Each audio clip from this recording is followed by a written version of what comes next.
Hello, welcome to English for Everyone, where we practice real-life American English. Today we're going to avoid learning incorrect English, so let's get started. First, this is not correct. Continuing with the game, this one should be pretty easy for you. What is this called? This is called the front light. You have two front lights and you have two back lights. They're not called front lights, they're called headlights. Yes, they're in the front of your car, but we call them headlights. Like your head. Headlights.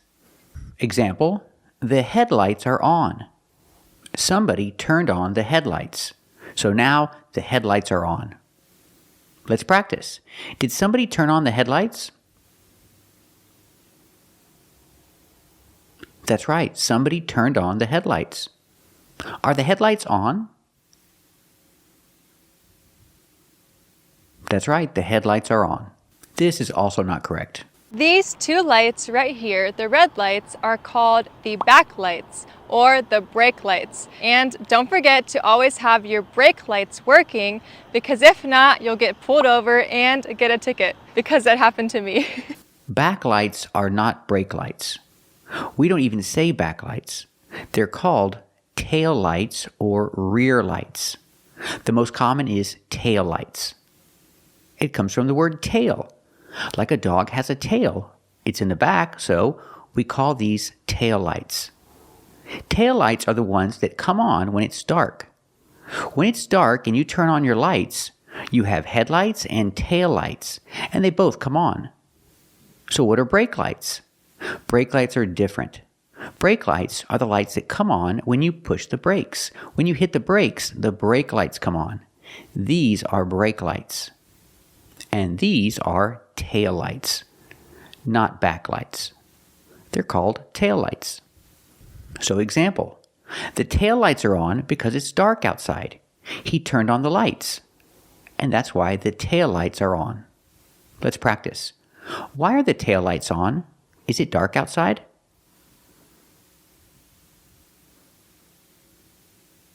That's right, the tail lights are on because it's dark outside. He turned on the lights. So the tail lights are on. And these are brake lights. Brake lights are different. The brake lights come on when you push the brakes. When you hit the brakes and you're stopping, the brake lights come on. So the brake lights are on because they're stopping. Let's practice. Why are the brake lights on? That's right, the brake lights are on because they're stopping. This is also not correct. But this part of the car is called the fender, or you can just call it the rear bumper. This is not a fender. This is a rear bumper. A fender is something completely different. A fender is the part of the car that goes over the wheel. This is a fender. He's about to work on the fender. And this is the rear bumper. The rear bumper is damaged. They need to fix the rear bumper. Let's practice. Is this a fender? That's right, this is a fender. Is he about to work on the fender?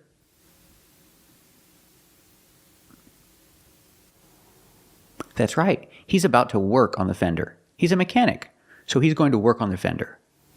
Let's practice. Is this the rear bumper? That's right, this is the rear bumper. Is the rear bumper damaged?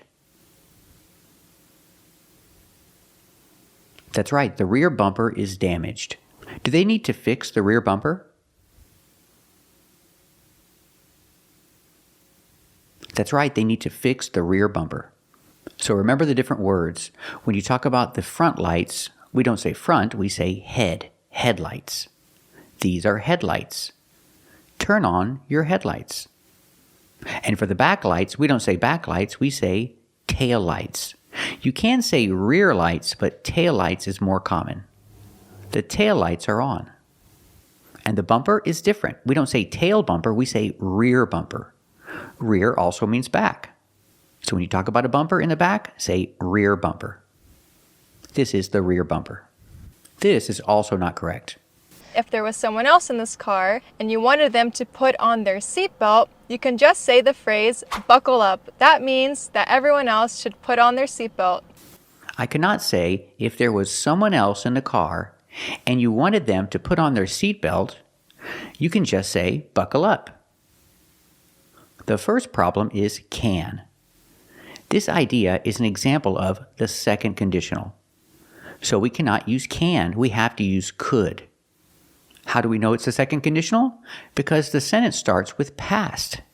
If there was someone else in the car and you wanted them to put on their seatbelt, you could just say buckle up. We cannot use can in the sentence. We have to use could. And do you see another problem? That's right, was. We're not supposed to use was in this sentence. We're supposed to use were. Because in the second conditional, after if, the action is not real. To express an action that is not real, we use past. But this structure is special. When using the second conditional, you're supposed to use were for everybody. If I were, if she were, if it were for everybody.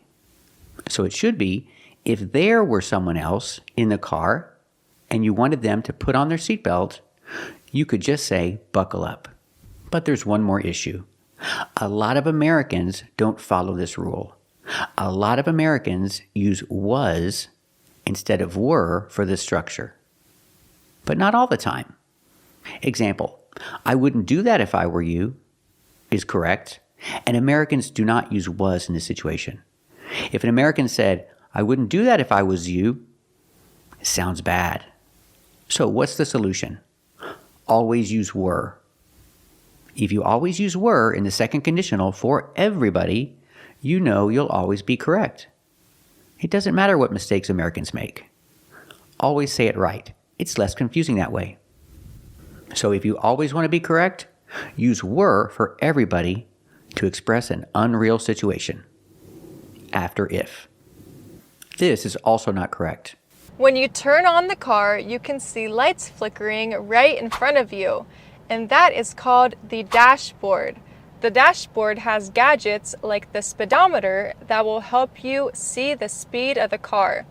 You can see flickering lights come on? These lights are not flickering. Flickering lights are lights that are shining irregularly or unsteadily. Example, these are flickering lights.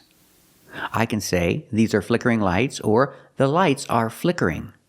They're not shining constantly. They're shining irregularly. But in your car, when you turn on the lights in the dashboard or in the instrument panel, they come on, but they don't flicker. They're not supposed to flicker. They just come on. So you cannot say you see flickering lights on your dashboard. You see lights on your dashboard. They're not flickering. These lights are flickering. I can say these are flickering lights and use flickering as an adjective, or I can use it as a continuous action and say the lights are flickering. Let's practice. Are these flickering lights?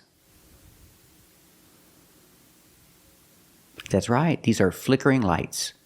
They're having problems with electricity. Maybe there's a storm. I'm not sure.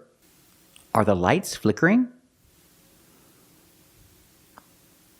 That's right, the lights are flickering because they're having electrical problems. Let's practice. Why are the lights flickering?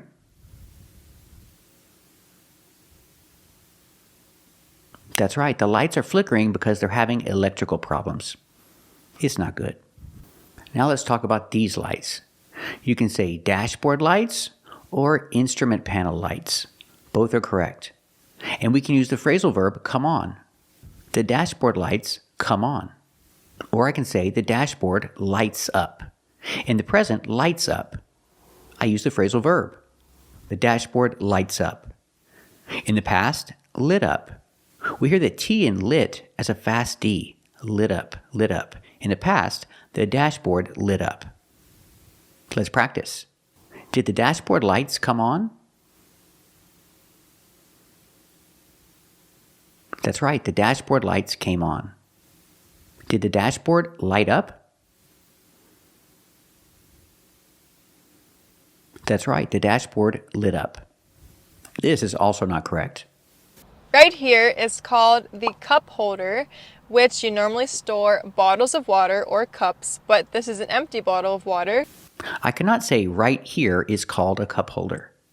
When I say is called, I need a subject. I need a subject like this. I can say this is called a cup holder. If you want to say right here, sure, put it in the middle. This right here is called a cup holder. But I cannot say right here is called. I need a subject. This right here is called a cup holder. Let's practice. What is this called? That's right. This is called a cup holder. Or I can say this right here is called a cup holder to emphasize the location because it's right here. This is also not correct. Most important thing, in order to keep your car clean, you need to have a good mat. So this is just a typical leather mat you would use on the floor of your car, and it is easy to clean because you can just wash it. The car mats are made of leather, so they'll be easier to clean. First, car mats. It's better to call these floor mats. Floor mats is a lot more common, and they're not made of leather. Leather is not easy to clean.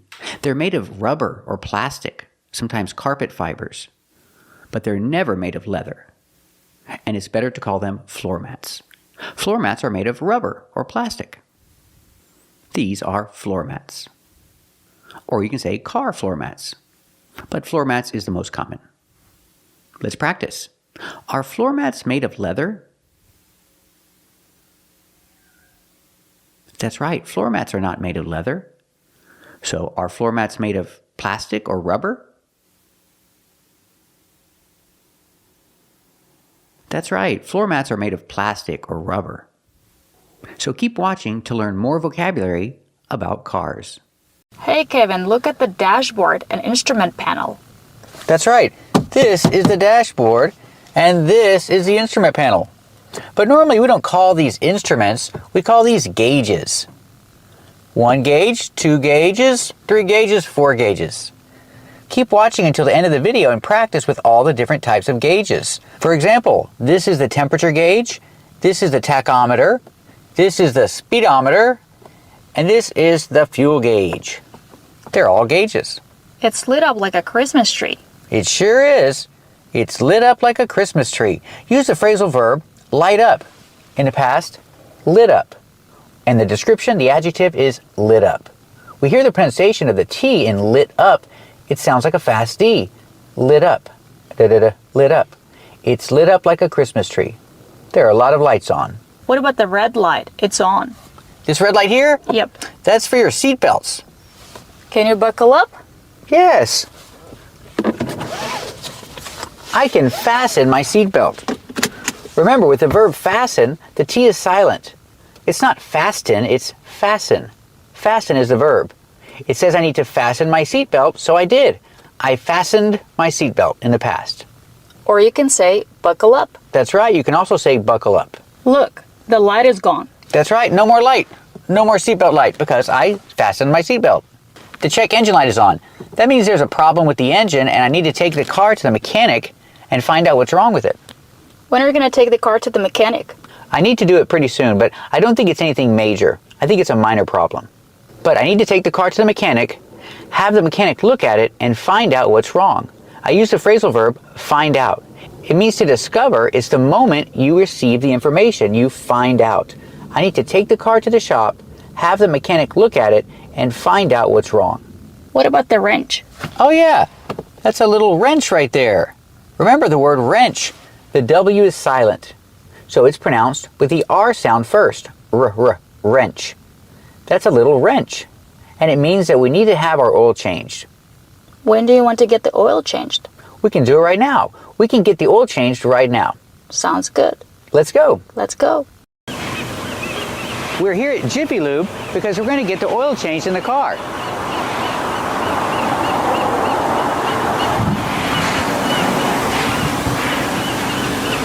Are they working on the car right now? Yeah, they're changing the oil. So I say we're having the oil changed.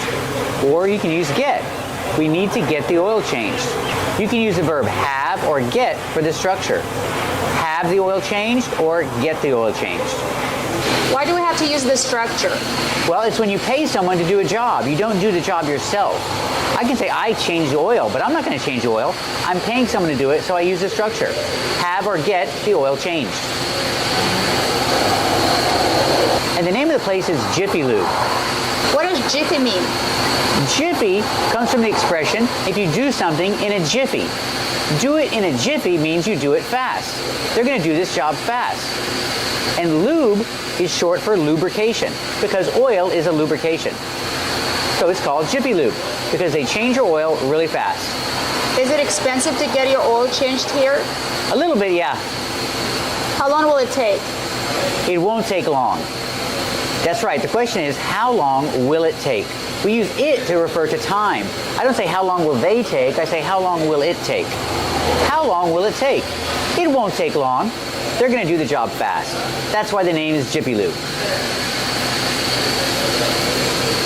It's pronounced gauge. That's right, the AU makes a long A sound. Gauge. The long A, like in day, and say and pay. Gauge.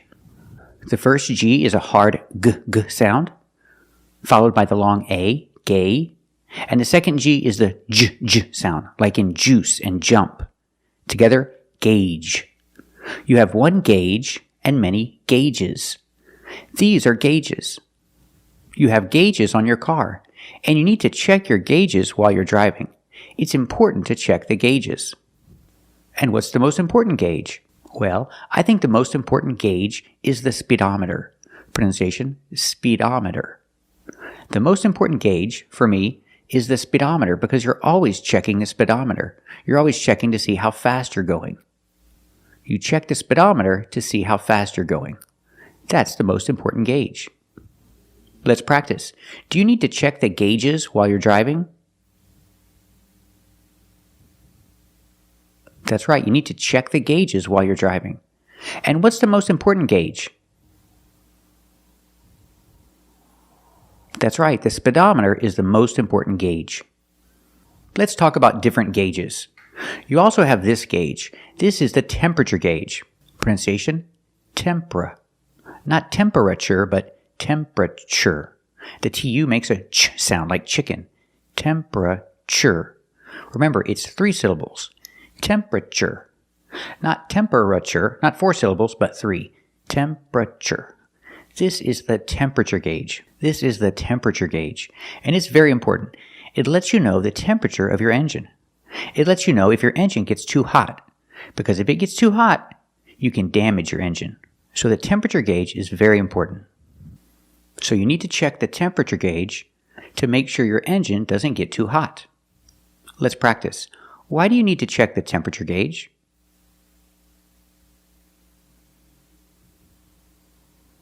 That's right, you need to check the temperature gauge to make sure your engine doesn't get too hot. And this is called your fuel gauge. The fuel gauge lets you know how much gas you have, or how much diesel fuel you have, depending on your engine. I don't have a diesel, so I check the fuel gauge to see how much gas I have. You can also call it a gas gauge. So you check your fuel gauge to see how much gas you have. Let's practice. Why do you check your fuel gauge?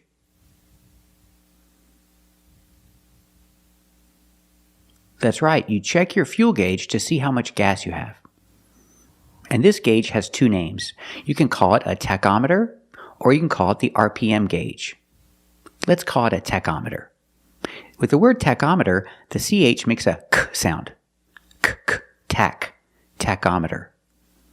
You check the tachometer to check your RPM. RPM stands for revolutions per minute. It's how fast your engine is turning. When you push the gas, the tachometer goes up. That's how fast your engine is turning. Again, RPM, revolutions per minute. The tachometer is important if you drive a standard. You need to check the tachometer if you're driving a standard. It's very important. Let's practice. Do you need to check the tachometer if you're driving a standard? That's right, you need to check the tachometer if you're driving a standard. It's very important. because you need to know when to change gears. So remember the 4 important gauges in your car.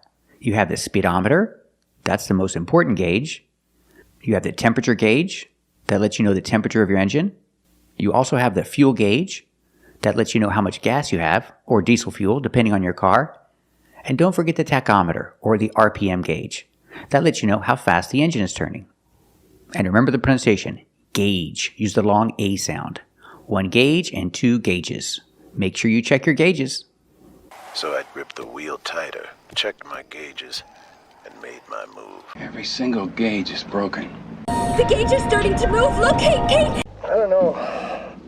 The auxiliary power's out, so the gauges don't work. And keep an eye on that number 3 engine gauge over there. You watch these gauges? Well, my gauges must be wrong. Hello! Today we're in Los Altos at a Corvette show. These are Corvettes. These are antique Corvettes. They're from the 60s. When you talk about decades, use the. These cars, these Corvettes, are from the 60s. Look at these wheels. The center of the wheel is called the hub. This is a hub. The hub is the center of the wheel. And that's why some companies call their headquarters the hub. Example, Delta Airlines hub is in Atlanta, Georgia. It's their headquarters, it's their hub. And also, when we look at the wheel, the center is the hub, but this cover, this wheel cover, is called a hubcap. So it has 2 names. You can call it a hubcap or a wheel cover. It's called a hubcap because it covers the hub, the center of the wheel. These are old hubcaps. Let's take a closer look at this Corvette. This is called a bumper. This car has a chrome bumper. That's the material, chrome. The car has a chrome bumper. And this is the exhaust pipe. It's made of chrome also. Be careful, it's hot. The exhaust pipe is always hot. And what comes out of the exhaust pipe? We call it exhaust. Exhaust comes out of the exhaust pipe. This car comes in 3 sizes. The real size, and the car had a baby. The car had a baby, and the car's baby had a baby. This is the car's grandchild. This Corvette's from the 70s. And let's talk about pronunciation. Corvette. The T is a stop T. The E is silent. Corvette. Corvette. Pronounce the V with voice. Corvette. This is a nice Corvette.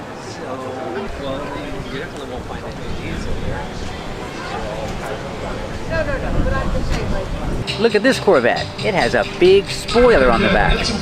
This is called a spoiler. It comes from the action spoil. Spoil. This is a spoiler. The action spoil means to ruin. And this spoils lift. It ruins lift. So your car doesn't fly away. This Corvette has a small bumper, a small chrome bumper. But this is a grill. It's a chrome grill. Just like you cook meat on the grill, this is also called a grill.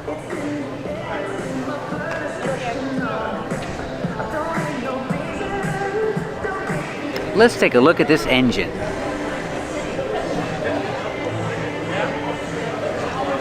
That's a nice clean engine. You can also say motor. So it's one thing, it has 2 names. You can call it an engine, or you can call it a motor. This Corvette has a nice clean motor.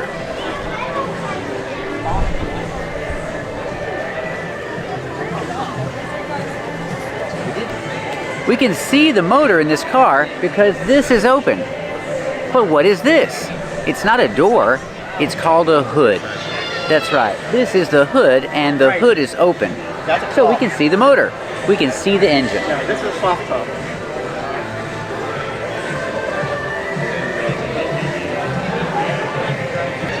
This is a little red Corvette. Just like Prince said.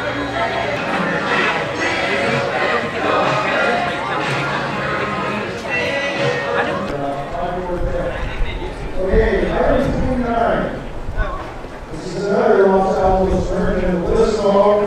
So on is a $100 gift certificate towards a very nice haircut. I think it's probably more than a haircut too. This is one of my favorites, Corvette Lego basket, donated by Tiki Monkey Toys. This is really cool. Number 28, 1770524. Let's talk about the things in the car. This is a special mirror. This is called the rear view mirror. Pronunciation, rear meaning back, and view, rear view mirror. This is the rear view mirror. And we have more mirrors. These are your side mirrors. We have one side mirror on the right side and one on the left side. And these are called visors. Use the long I like ride and bike. Visor. I have one visor and two visors. And this car has no roof. It's a convertible. Pronunciation, converta. Verta. Use a fast D. The T changes to a fast D. Verta. Convertible. This is a convertible because it has no roof. And this is the dashboard. Pronunciation, use the short A like black cat and apple, dash. This is the dashboard. This is an old dashboard because this is an old car, but it looks nice. And this is a compartment. Let's open the compartment. It's a glove compartment. Gloves. You put your gloves in here. That's why it's called a glove compartment, or you can call it a glove box.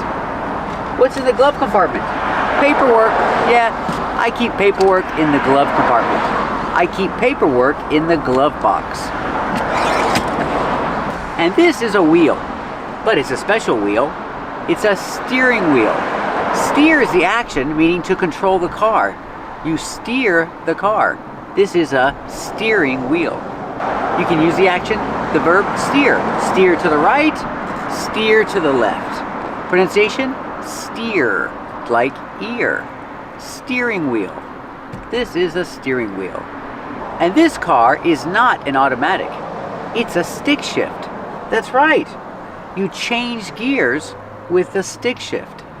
You can say this is a stick shift, or this is a standard, or this is a manual transmission. This is the stick shift. And what do you do with the stick shift? You change gears. Or you can say you shift gears. That's right. Shift is the action. But remember, before you shift gears, you need to step on the clutch. That's right. That pedal on the left, that's called the clutch. You step on the clutch and then you shift gears. Remember, we don't say shift the gears. No the, just shift gears. Step on the clutch and shift gears. Because it's not an automatic. It's a standard. This is the dashboard and this is the instrument panel. On the instrument panel, you have a lot of different gauges. Pronunciation, gauge. Use the hard g and the long A, like say and pay. Gauge. Gauge, gauge. These are all gauges. This is the oil gauge, the temperature gauge, and this is the speedometer. This is the speedometer. It tells you how fast you're going in miles per hour, not kilometers. This is America. We use miles per hour. And in the center of the steering wheel, you have the horn. That's right. You push the horn. Oh, it works. The horn works. So what is the action? This is the horn, and the action is honk. That's right. I honked the horn. In the past, I honked the horn on accident. So you push here and you honk the horn. When you honk the horn, usually it's because you're angry. So you honk at people. You honk at other drivers. If you're angry, you use the horn and you honk at other drivers. This is a special window. This is called the windshield. So you take two words, wind and shield. Together, windshield. But you don't really hear the D because it's a stop D. Windshield. You make the position of the D but don't release D. Just windshield. This is the windshield. These are your windshield wipers. Or for short, you can just say wipers. Turn on the wipers. It's raining. The action is wipe. They wipe, so they're called wipers. If it's raining, turn on the windshield wipers. And when we talk about mirrors, we don't say look at. Normally, look at me, look at that. But for mirrors, we say look in the mirror, look in the mirrors. Or for a car, you can say check the mirrors. Check the mirrors before you change lanes. Remember, we don't say change the lanes, it's just change lanes. So always check the mirrors before you change lanes.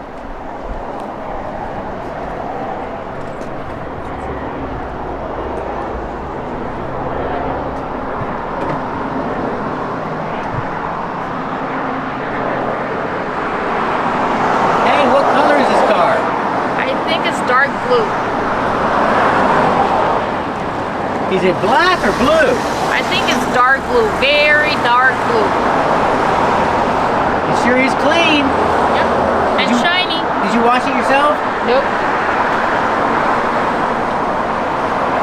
It's my first time in a car like this. Nice.